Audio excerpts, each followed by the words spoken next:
Happy to have you aboard here for the Really Big Barbecue Show. Boing. We cook because we have to, and we grill because we want to. Hit me! Fine, how's it going? You have a great show. I'm a big fan.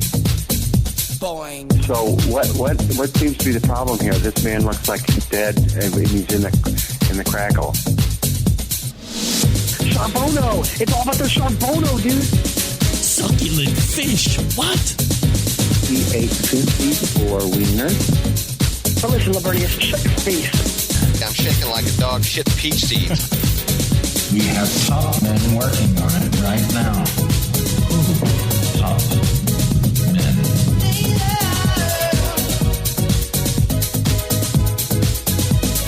All right, welcome aboard to the second hour. Hey now. It's the Barbecue Central Show. We talk about live fire stuff. Why not? It's fun and exciting. Sometimes it's frivolous. Fun and frivolity.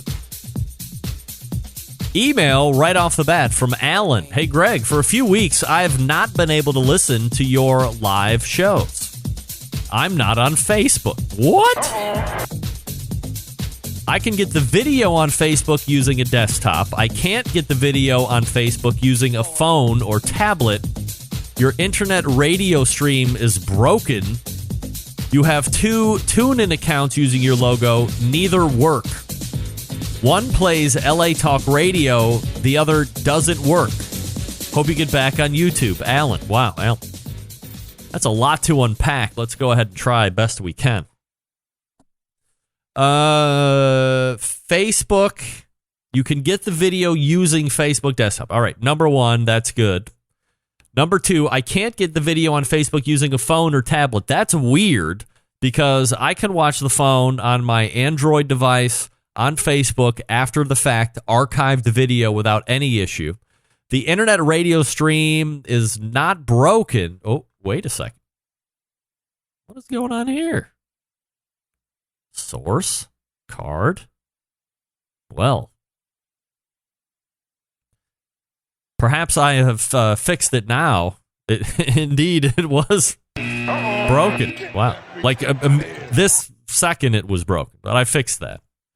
I didn't have the right sound card picked. I apologize for that. You won't notice that in the podcast feed because it is always recording properly, but streaming out to TuneIn, the internet radio stream was broken. Now, here's the key for the internet radio stream. This is where it starts to get convoluted. If you use a computer to go to TuneIn or link to the live stream on a computer, it's not going to work. There's some HTML5 thing. It's a bunch of BS, blah, blah, blah. I don't want to get into it. However, if you use your smart device, this has been proven and tested by me, Android or your iPhone. If you go to my website through that, and then you click on the audio stream through your phone, the audio stream plays no problem. So you can hook it up to a Bluetooth speaker or your car speakers or whatever, and you're off and running. So that is through TuneIn, and that does work. So hopefully that helps you a little bit, Alan, but I appreciate you coming in and giving me some of that feedback. Once again, you can follow me socially at BBQ Central Show on Instagram, Twitter, and TikTok /BBQ Central Show on Facebook, where hopefully you're getting this live video feed. And I can tell some of you are getting it because I can see the chat. Meathead is now throwing down with some of you in the chat, as I can see. So have fun fighting with Meathead. He is very feisty. I advise you to take care, please. Please take care. You never know what you're going to get with Meathead. Still to come on this show, Terryl Miller in just a few short moments, and then Emily Park to close out the show. Coming up on the best moments of the Barbecue Central Show in 10 minutes or less this Friday, you can find episode 137, taking you back to August 7th, 2012. And for the second week in a row, we will keep with the Competition Barbecue Roundtable. This time, it's the chicken version. That's right. I want to know how far you guys go back and what names ring what bells, okay? Bob Roberts from Two Old Men and a Grill was a member of this forum. Dennis Keck of Four Smoking Butts was a member of this forum. And Dan McGrath from Three Eyes Barbecue, which I believe the team has But last year, just recently called it a career. Very successful, by the way.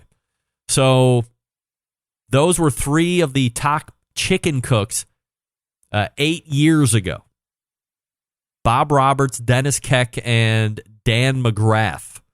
It was the first, within this episode, it was the first time I had ever heard of something called smart chicken, which over the years now has become the standard. I can find it in my local Heinen's, which is 2 miles up the road from me, but had never heard about it until August 7th, 2012. Also, let me remind you, if there is a segment or a guest that you have a special feeling toward or that you want to hear again, email John. He's the executive producer of the Best Moments Show, and he'll do his best to meet your expectation. So make sure you subscribe to the show via podcast. So not only can you get the show replays Wednesday, Thursday, you also get the best of show on Friday. That's the way you do it. All right, we will now start to ramp back up on the clock as we get ready to get Terryl Miller here on the show. I do have a caviar take that I have been waiting to get to here recently, so much like the banana peel take. Remember, the banana peel took 4 months to get to. 4 months. I don't think the caviar take will take 4 months, but you never know. As we had mentioned at the close of the first hour, Pits and Spits, they are also in the pellet cooker game. I'll mention that here in a second. But since 1983, Pits and Spits has been handcrafting smokers and grills in Houston, Texas. In that time, they've been able to establish themselves as one of the premier brands in high-quality offsets. And more recently, pellet grills. Pits and Spits sets itself apart by using heavy 7 and 10 gauge steel in every cooker, fully welded construction that you can feel when you use it, and a 304 stainless roll-top lid on the front shelf of every single smoker. Why does that matter? Well, by using higher quality materials, Pits and Spits smokers reach and maintain temperatures, allowing you to worry more about the meat than the heat. By providing fully welded smokers, you now don't have to worry about grease or smoke leaking out of the barrel, and about the grill rattling apart as you move it through the backyard. And by using 304 stainless steel, you're getting an heirloom quality product that you'll be able to pass down for generations. Now, where some companies focus on being the low-cost provider, Pits and Spits focuses on craftsmanship and using quality materials. Are there cheaper ways to make these cookers? Yes, but they don't like tack welds, cheap stainless, and electronics that you can't trust. Having an in-house manufacturing gives them complete control over the design and standards. It's not something you find in products that are brought in from overseas. Their steel suppliers supply materials to be used in some of the harshest environments, so you know they're going to perform in all conditions no matter where you are in the country.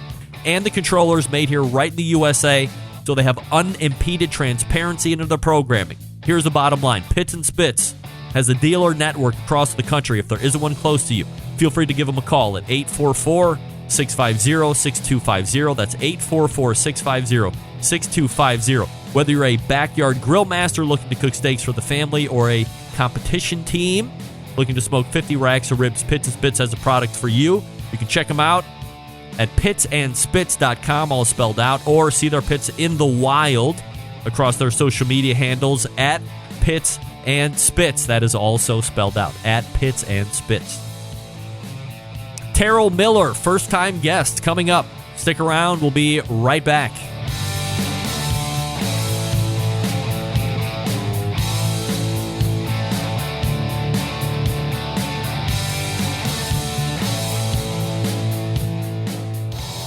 Monthly visits from a killer hog, a cooking guy, a man named Meathead, the author of Barbecue Bible, a grill girl, a bristly barbecue journalist, and the malfeasance of the barbecue world known as the embedded correspondents.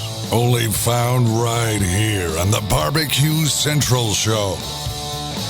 All right, this portion of the show being brought to you by Pit Barrel Cooker, the most unbelievable outdoor cooking device on the planet, currently available in 2 different sizes with a host of accessories. Whether you're a beginner or professional, definitely a cooker you want to add to the arsenal, visit pitbarrelcooker.com and tell them the Barbecue Central Show sent you. They're supposed to be the biggest size yet, the Pit Barrel XL or the PBX or whatever they were calling it earlier in the year. Very exciting. So tell everybody over at the Pit Barrel I said hi and that I asked you to get over there. Now, I get asked quite a bit about my non-interest in competition cooking. If you're a fan of the show, you have heard why I don't get down, but why I love to talk about the folks who do it. One of the reasons is because of the gray areas of rules. For instance, garnish in KCBS, or in the case of this interview, what judges' expectations are versus what the rules say should be taken into account. Joining me tonight, an incredibly accomplished live fire cook, food sport judge, KCBS judge, SCA judge and rep, and the list goes on. We welcome first-timer to the show, Terryl Miller. Hey, Terryl. Hello. Hey. How are you? I'm good. Great. Very excited to talk with you, and appreciate you making time here for the show. So before we get into the topic of grill marks and all this other stuff here this evening, and a bunch of other stuff, by the way, Terryl, you have a tremendous background. I was listening to you on the Pitmasters Podcast, and it was very inspiring and very impressive for how long you've been in this game and in whatever fashion you have been in this game. So if you could tell us a little bit about yourself personally, professionally, and where you're stationed out of, and what drew you into the live fire world. Sure. I have been, well, first of all, I'm from Utah, north of Salt Lake City in a small place called West Haven, and I have been pretty heavily involved with food sports since about 1999.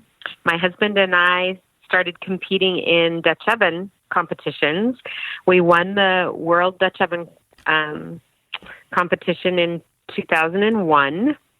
And after that, we went on to run the World Championship. I created and ran a competition called the Cast Iron Chefs Challenge. And also in that time, I certified as a KCBS judge and started getting involved with the World Food Championships judging. And that has segued a little bit into, I'm now the head judge and judge coordinator for the World Food Championships. I've been involved with them for every year they've been around, except the very first year. And I also, now I'm involved with SCA. I'm the SCA rep for Utah, and I teach both judging classes for World Foods and judging classes for SCA.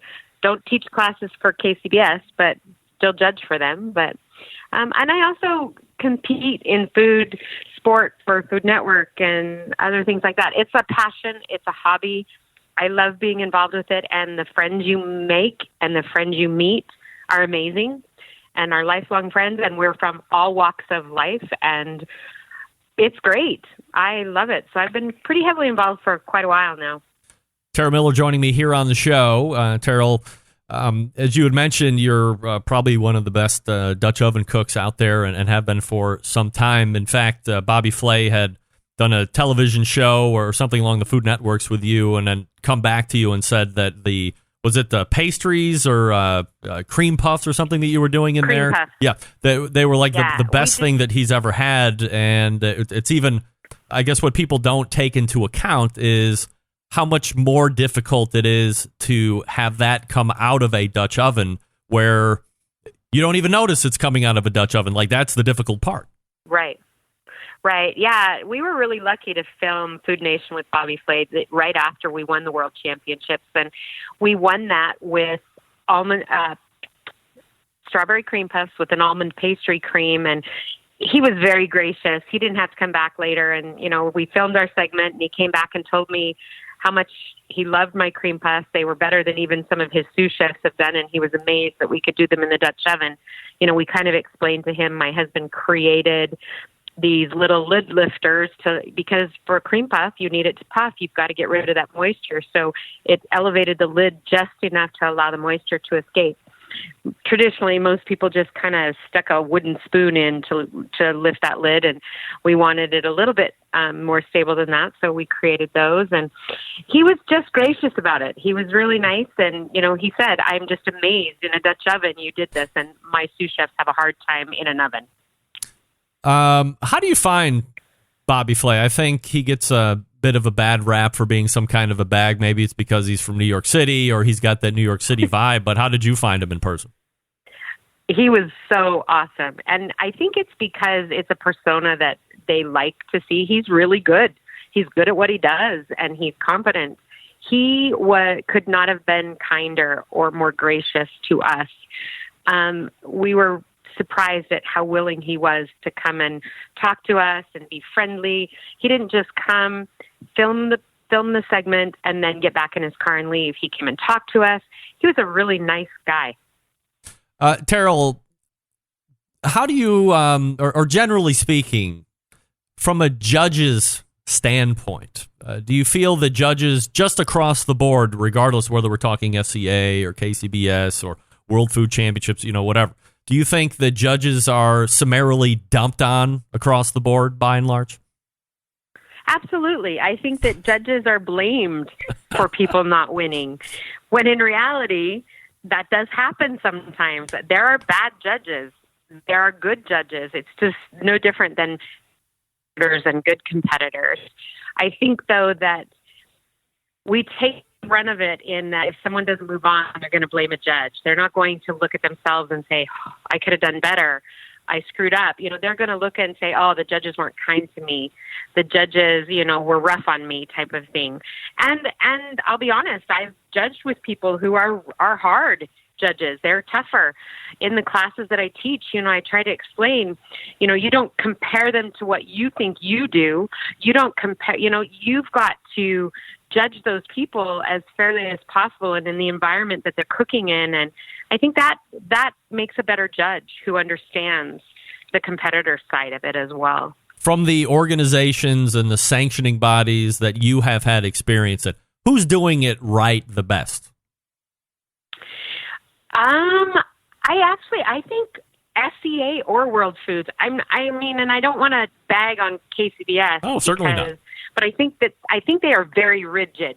I think KCBS is more rigid than they need to be. They're more about the rules.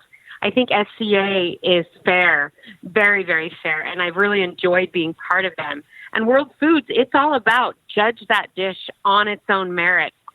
Give it its points. And if you think it deserves 10s all the way or 9s or whatever, give it to them to begin with. Don't keep your points and don't hold them back for the next one. And that's also how SCA is. I think I actually prefer judging SCA or judging World Foods. Honestly, I enjoy barbecue, so I'm going to take every opportunity to go judge KCBS, especially since I'm not a rep for them, so I don't have the opportunity to run a competition where I can, run the other two. But I would say SCA and World Foods are pretty close to being pretty good at judging right now. Aside from being rigid, because KCBS does get a lot of flack for the judging, I think there is a convenient leave out of what we would call angel judging. Nobody seems to have a problem when their scores are up, perhaps more than they deserve to be, but they always seem to find the tables of death that are causing them from walking the stage or going away for that grand championship. So should they perhaps incorporate something more along the lines of what Texas does in competitive barbecue, where it's more of a people's choice type of a thing, or do you need to have some type of a certification in order to set apart, in order to make it seem a bit more professional, I guess is a term to use? Right. Well, I'm going to give you an example. Ribs are something right there that is the difference in personal opinion and choice, public's choice or whatever. I can't remember what you just called it. People's choice? Yeah, people's choice. Anyway, for me, I love ribs. They're my favorite dish in barbecue. However, at home, I love them falling off the bone. At KCBS, they would get really marked badly for falling off the bone. It's the different guidelines that they've got. It's like, who decided that ribs that have a tug are better than those that fall off the bone? They could have just as good a flavor, but because they fall off the bone, they're never going to win type of thing because they're marked down because of falling off the bone type of thing. So, for me, that's what I see. It's like, okay, I want to be able to judge this dish on how well it's cooked, how well I think it's cooked as a judge. If I think it's cooked, overcooked, because it's falling off the bone, great. But their parameters are, if it's falling off the bone, you have to do it. You have to judge it down because it's not cooked correctly. I guess who decided that was the way it was cooked correctly, you know? Well, I think if you went to more of a people's choice scoring, anybody that did the proper rib would probably suffer in that scoring, because by and large, the general public is more of a consumer of meat mush, or at least a fall off the bone type of rib. So certainly there's a weird dichotomy that's going on there, no doubt. It's true. Let's dig into this right off the bat here, so and then we can push it aside. I was listening to the Pitmasters Podcast. This was their June 4th episode, and the whole episode was great. And again, if you want a deeper background on Terryl, then go over to the Pitmasters Podcast and listen to it. The audio was great. You guys must have been in the same room, or maybe it was a really good Zoom connection, whatever. So as a host of a show, I appreciated the audio fidelity. But you guys were talking quite a bit and a number of different times about the SCA, and there was a few different portions. There is a piece of sound that I want to run back at you to get your opinion on, maybe a month or two away from it. But the first part was talking about medium, cooking a steak to medium.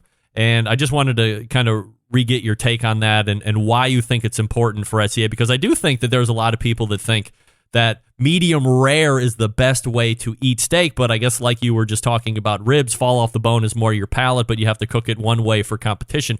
Why is medium the better capture for a competition steak?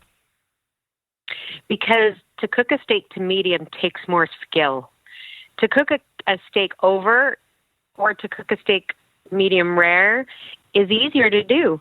But to have a perfect medium, knowing when to pull it off, let it sit, knowing that it's going to sit for a minute before it gets to the judge, or 2 minutes, you have to be more skilled to have that perfect medium. And I think that is what competition is about, is showing skill. So I think that's why Brett and Ken came up with that guideline, is because anybody can cook a medium rare or a rare steak. Anybody really can cook a well steak, but to cook a medium, you have to have some skill. All right. And you prefer medium rare, though, at home? I do. All right. But my husband prefers medium well. Well, I got to tell you, we've had a long-standing joke here in my house where anything past medium is a hard no from me. And it took me 20 years to back my wife down from a household of well done to now where she's medium rare plus to a medium, and if it's a little under, she will actually eat it now. It's taken decades really. But my kids had some friends over the weekend, and two of them wanted it medium well, and inside I'm crying and dying, but who am I to sit here and tell them I'm not going to do that for you? You're going to do it my way, blah, blah, blah. So I relent and cook them to medium well. But then we also offer them some different temperature steaks to see where their mind is at. And we start to try and walk them back to more medium and medium rare over time. But it's just the way it is. Now, let's go ahead and play. I'm going to play a sound bite for you, and then I'm going to come back and get your reaction. Again, this was on the Pitmasters Podcast, and this was on their June, I just had it, June 4th episode. All right, so listen to this. And I do like grill marks. I wouldn't dock you probably. Well, no, I might. I like grill marks. I think a steak needs grill marks. That's an interesting question, right? Because if yeah. I love grill marks too, but I like to sear a steak. And I think the taste of a seared cast iron, a seared steak in cast iron is so amazing. Good. Do you think that would do well? It would do really, really well on taste. I'm not so sure what I think that every judge in SCA has kind of got into their mind that it needs grill marks, that it's important. I'm okay if the grill marks aren't like deep, dark black grill marks, but that there's some grill marks on there. So I'm running my morning 5K listening. This is when I listen to all the barbecue podcasts early in the morning when I'm running. And part of me is going, wow, here we have a rep and a judge of SCA who is candidly letting it all hang out there, and I absolutely love it. And then the other half of me is going, this is exactly why I would never fucking get into competition cooking, because humans are humans, and we like what we like, and it is so hard to not let some type of bias get in or creep in. And as you said, you like grill marks, and you don't want to score down, but you're being honest and saying, you know what, I probably would score down. So I have this incredible argument with myself of going, well, why does it even matter? I get eating with your eyes first, this and that, but to me in the beginning, the SCA was something that was going to break the mold of you can just go out, show up, cook it the way you want, and if it looks decent but it tastes great, then you really have a good chance at winning. And my fear has been over the last year or two, it's got to be this kind of a cooker, it's got to be this kind of charcoal, and it has to look like this. Now it has to look round. It doesn't even look like a steak the majority of time. You're tying it with string. It's all competition stuff, I get it. But the grill marks is something that I've always worried about, and it seems like if that is the expectation, then why would any of the competitors not do that and put themselves at a potential disadvantage in the judging time? I think after that podcast, it definitely caused a controversy. Even here in Utah, it caused it because at one of our next competitions at Steel Days in Lehi, Utah, the team that won, it actually didn't have grill marks. It was pan-seared. And I started teaching in my class. I realized what I'd said after I went back and listened, and I thought, you know what? In the rules, it doesn't have to have grill marks. But me, personally, in my mind, it was always a steak looks awesome with grill marks. Even when you go out for a steak at a fancy restaurant, those grill marks, are important. Right. They don't add a whole heck of a lot, and maybe a little flavor, not a ton, but, it is about appearance. And I realized, so in the next class that I taught, the next SCA class, we touched on that. We talked about the fact that they don't have to have grill marks, that it's okay if they don't. Does the seared steak look amazing? Does it look brown and even? And I think that helped my judges learn for the next competition. I think that my teams were more appreciative of that fact too, because when a team won that was pan-seared, and they mentioned it, when they went up to accept their, first, they were like, yeah, and it was pan-seared type of thing. I think that maybe helped a little bit with that stereotype or that impression in a judge's mind that it was important. And I'm guilty. I will fully admit it. That and I said that, and when I went back and listened, I was just like, oh man, as a judge, we need to be impartial. But you said it. Our own thoughts and prejudices sometimes seep in, and we need to work really hard at them not seeping in too far. So I did say on it that, maybe I would mark it down, but I think that I would mark it down if it was so black that I think grill mark is a happy, you've got a fine line. You can have too much of a grill mark, in my opinion. You don't have, but probably one of the best steaks I've ever had is pan-seared in a cast iron skillet, because cast iron is amazing. I mean, that's where I got my start, and I will forever and always say that a Dutch oven is probably the best food you will ever eat, is out of that cast iron, and that's the same for a steak. Now, as to the roundness of the steak or any of that, evolution of the sport.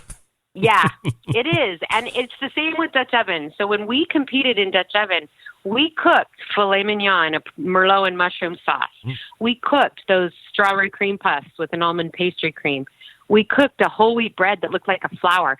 That's not your backyard Dutch oven cooking. And there are diehards who think Dutch oven competition shouldn't be where we won. It should be backyard. It's always going to have that difference of opinion.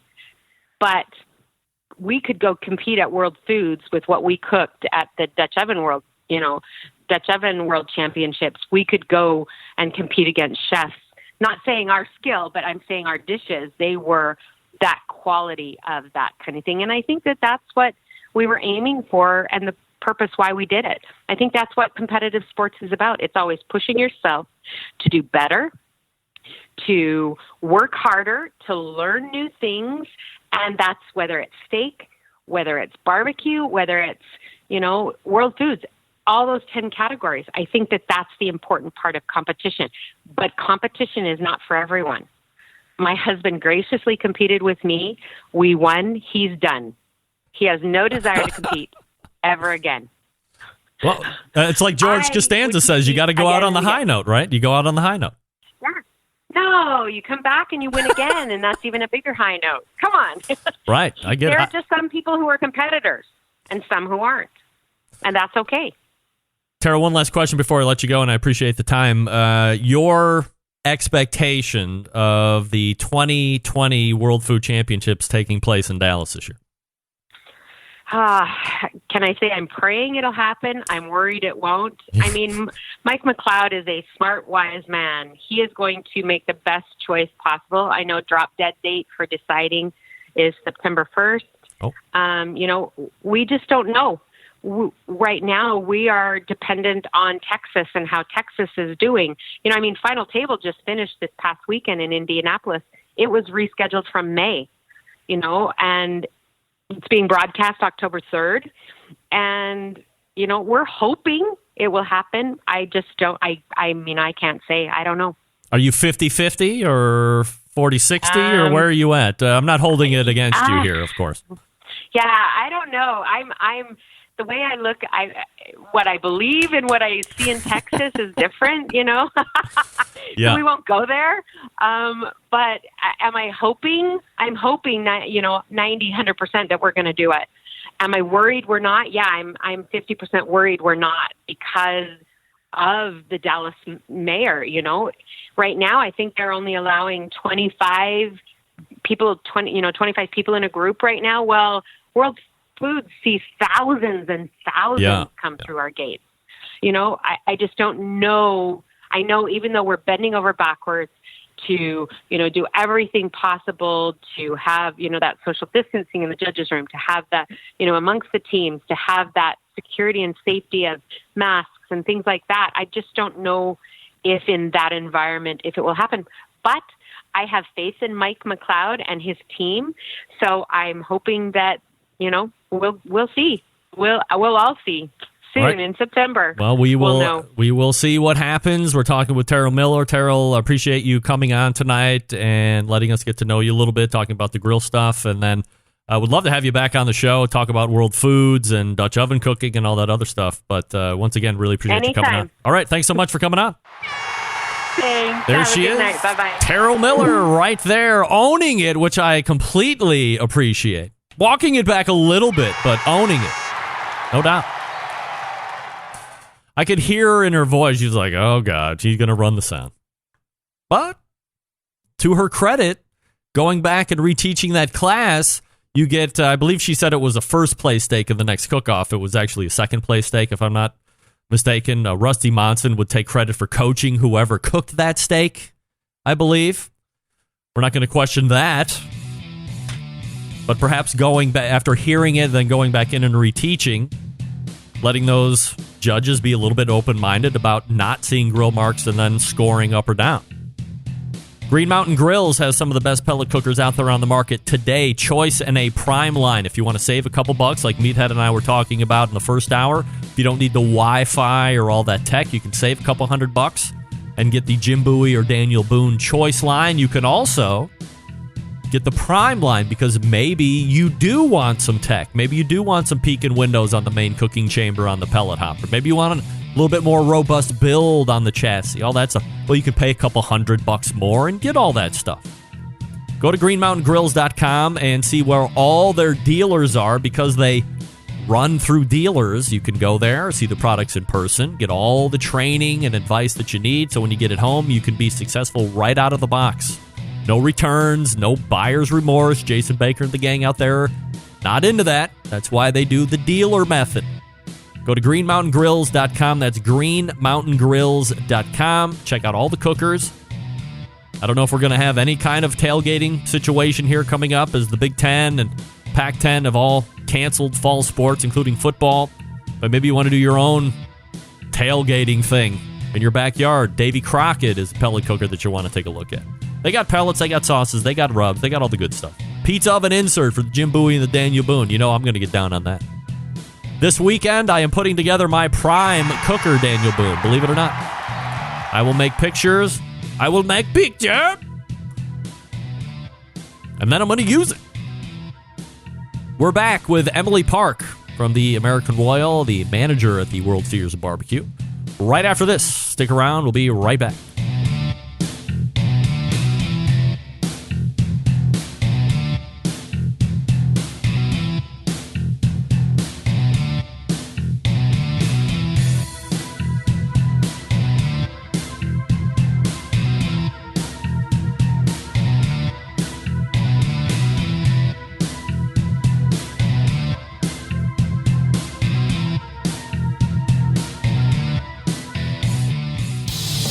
Celebrating over 10 years of prolific and unparalleled live fire barbecue and grilling talk.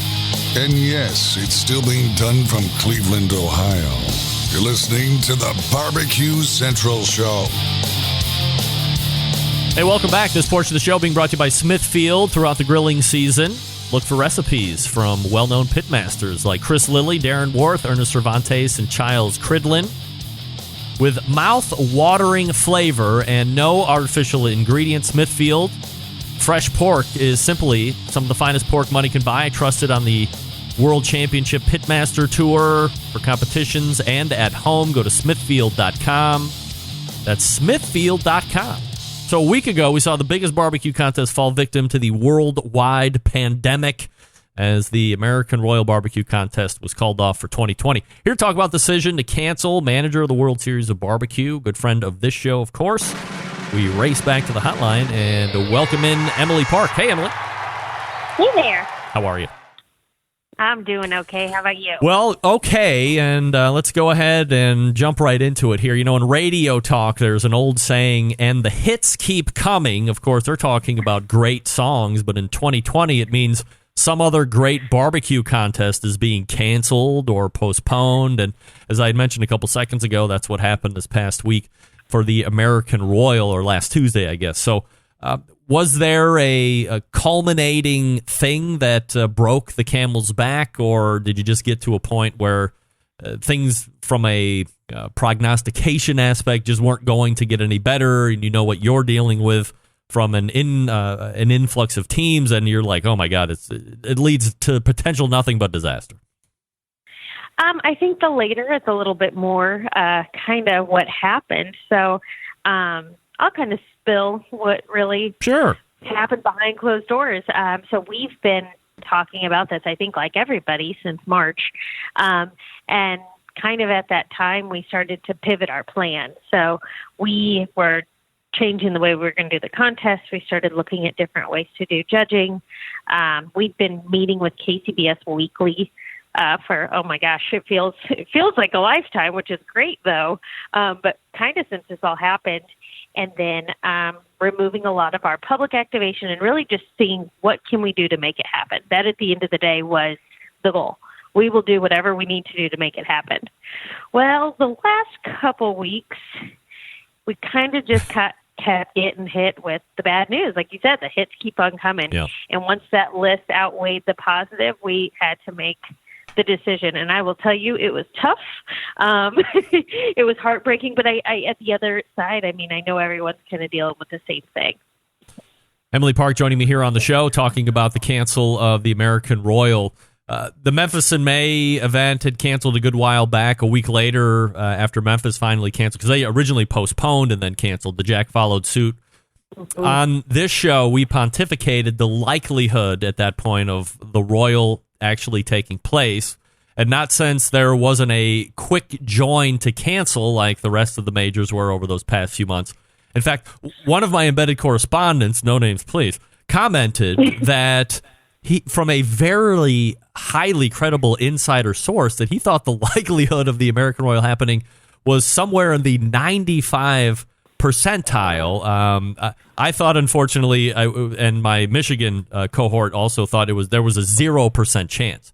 And my reasoning was, I mean, we can see what's going on. But I thought, you know, the American Royal is really trying to figure out a way to make however it would look in 2020 actually happen. So it would be like a flag that you're planting in the competition landscape. I mean, there are some smaller things that are happening here and there. The SCA seems to be experiencing some relative success, whatever that looks like this year. But I thought that you guys really wanted to say, hey, amongst all of the crap that's going on, the American Royal still happened. Was there any of that mindset going on? Oh, yeah. I mean, absolutely. And not even just to say, like, oh, we are going to get to do it, but also to be like, okay, guys, this worked. Now let's share with all of our friends, share with Memphis and all the other contests to be like, okay, we've done this, and we've done it at a large scale. I mean, that was a huge goal, because even looking to next year, we hope we're not in this again, but, there's going to be a point where someone's going to have a big contest. Everybody wants it. We want it. So, yeah, we agree. It was, that was definitely part of it. Did KCBS advise you guys on anything specific, or did they have criteria that they wanted you guys to also meet and or adhere to, or are they, pretty invisible as it relates to that kind of stuff as you go through this process of deciding whether you want to keep going or you want to call it quits for 2020? So they were extremely involved. We actually had, I think it was a 17-page document that outlined all of the processes of just judging. So then not even thinking of how teams are loading in, loading out, what they're doing when they're not cooking, none of that, but really just judging, because our most important part was you got to make sure that judging happens flawlessly, because that's the core of the contest. So we've got to get that figured out. So we had actually prepared those plans with KCBS. That was our weeks and weeks and weeks of going through this. They had been doing some contests, so they have been learning through this and changing course and updating as things change per state. And we definitely worked together on that. And then also with our health officials. So it was a big team that was working to try to do this. But we got a lot of guidance from them, as well as just from KCBS, guidance as well as feedback, as well as kind of the good, bad, ugly. It was an open door conversation every single time we discussed it. Do you think that other contests should be expecting that kind of feedback from whoever their sanctioning body that they're partnering with is? Should the sanctioning body be vocal and say, here's what our expectation is? Because technically, the American Royal, it has, aside from their sanctioning of judging, has nothing to do with them. You guys could maybe decide to hold a non-sanctioned event, or say, hey, F everything, we're just going to hold it no matter what, and it continues to go off. So should an expectation from, I guess, a team and a promoter's perspective be that the sanctioning body is pretty vocal on what their expectation is? Yeah, I think we have a little bit of a unique relationship with KCBS that not all contests have with their sanctioning body, is that we've got growing pains together. So we've been a partner for, years. I think we're at like 30 years of doing this together. So we kind of came into this with the goal in mind that the American Royal wanted to do this and KCBS wanted to do this. And so we really came in as a force. I would recommend to any contest that needs support to lean on their sanctioning body, because they know what's going on. They're getting the first-hand feedback from other contests and judges and cooks and everyone. So it's really a good source. And I also think that if you're getting sanctioned by any sanctioning body, they should really partner with you, because both are successful at the end of a contest, not just the organizer or the company, but both. So we're lucky that we have that partnership with them. The IBCA, which International Barbecue Cookers Association down in Texas, has shut down all sanctioning until October 1st. Is that a situation where it might be an overreach for a sanctioning body, or does it really depend on where obviously Texas is quite a hot spot amongst a handful of other locations across the country. So do you look at that and say, hey, they're doing the right thing, or they're a little aggressive, or does it really depend on where you are in the country in order to make that type of decision?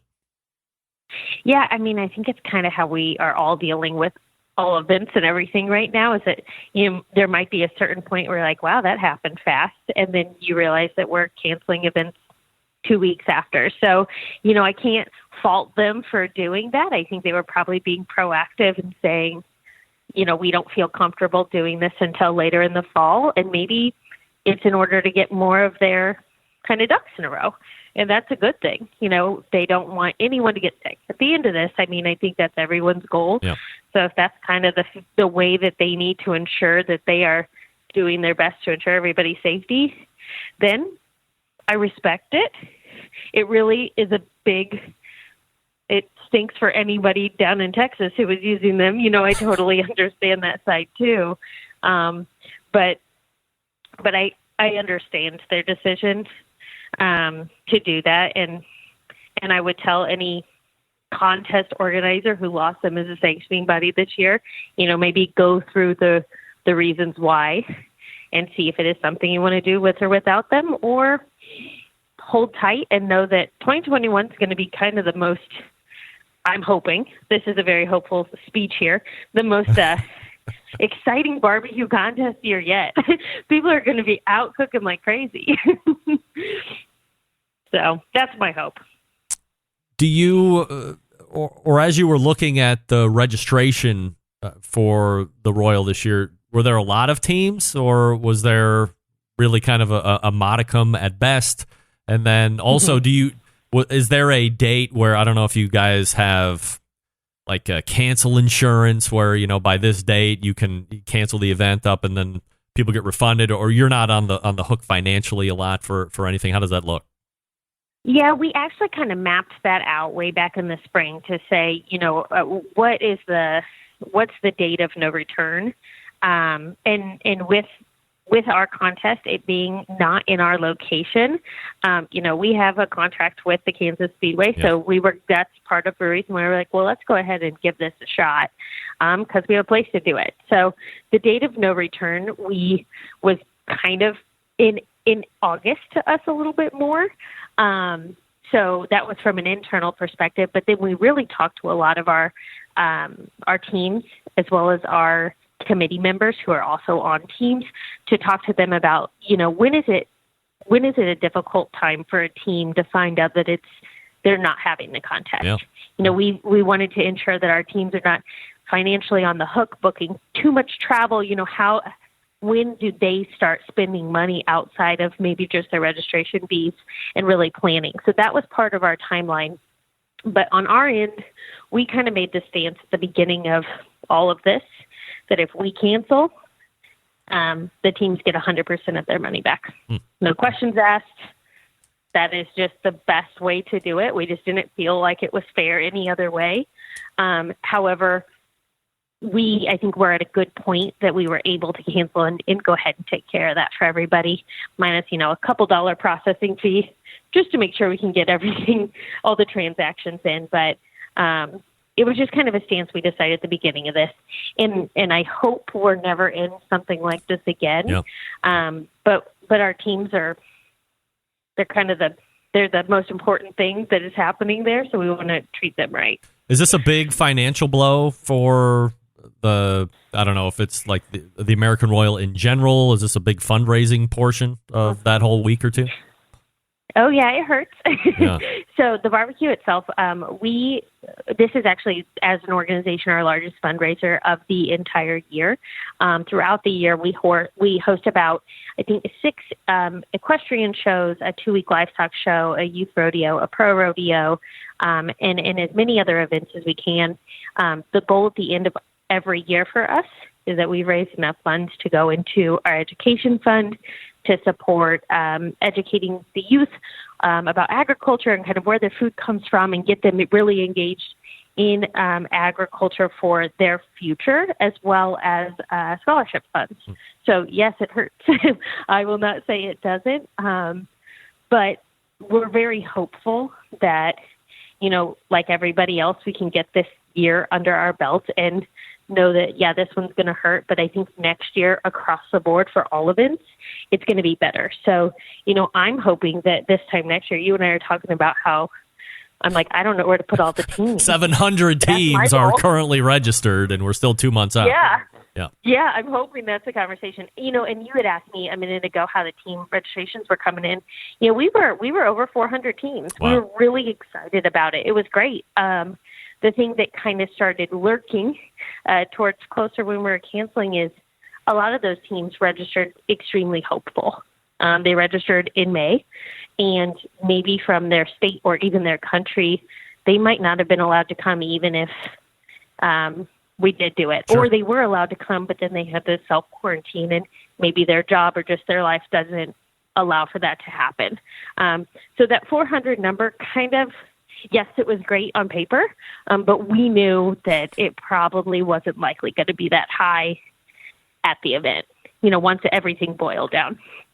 Emily Park is joining us talking about the canceling of the American Royal this year in 2020. No big surprise, of course, because everything else is being canceled at this point. But we certainly appreciate you coming on and giving us the inside scoop, as you always do. And we will look forward to what should be a very successful and hugely attended American Royal in 2021.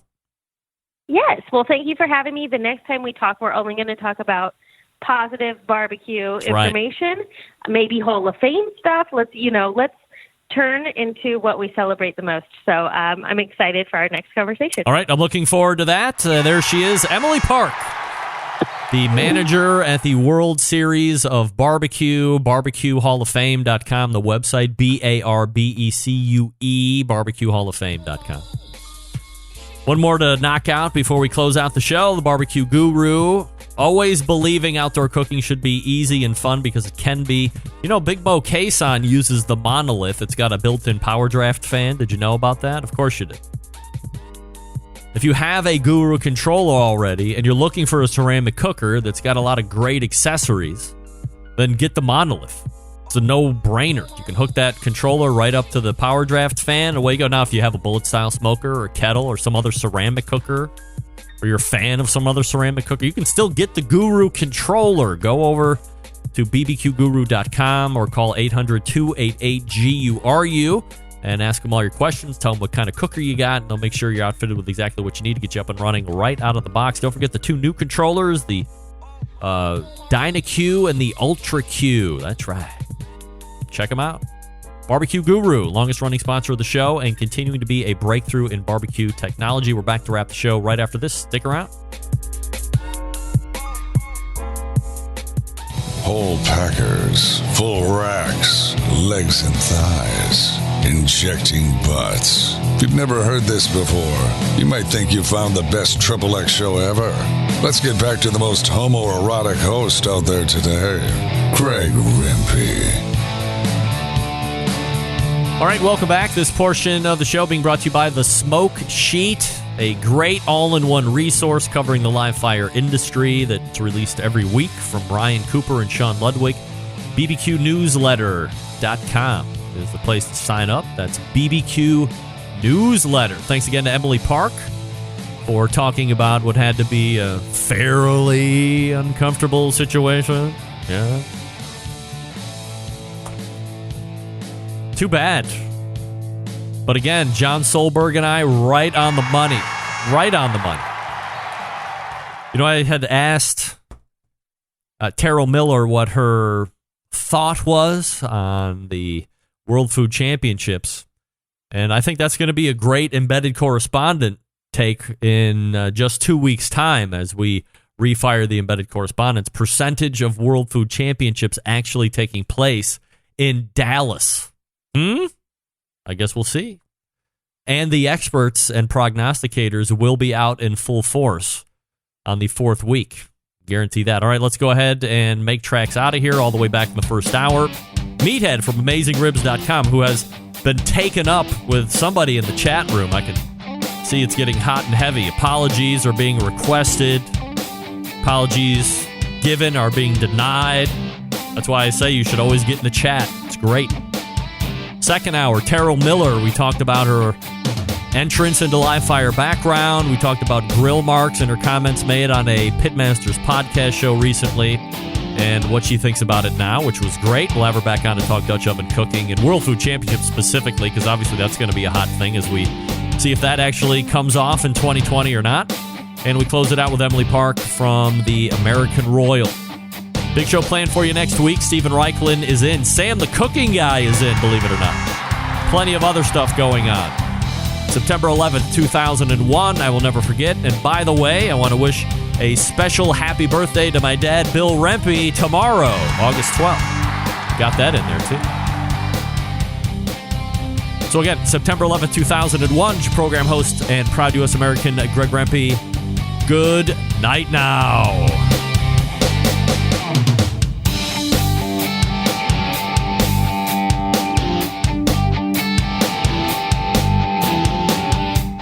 This is Dino Dan from Cypress, California, and you're watching the BBQ Central Show.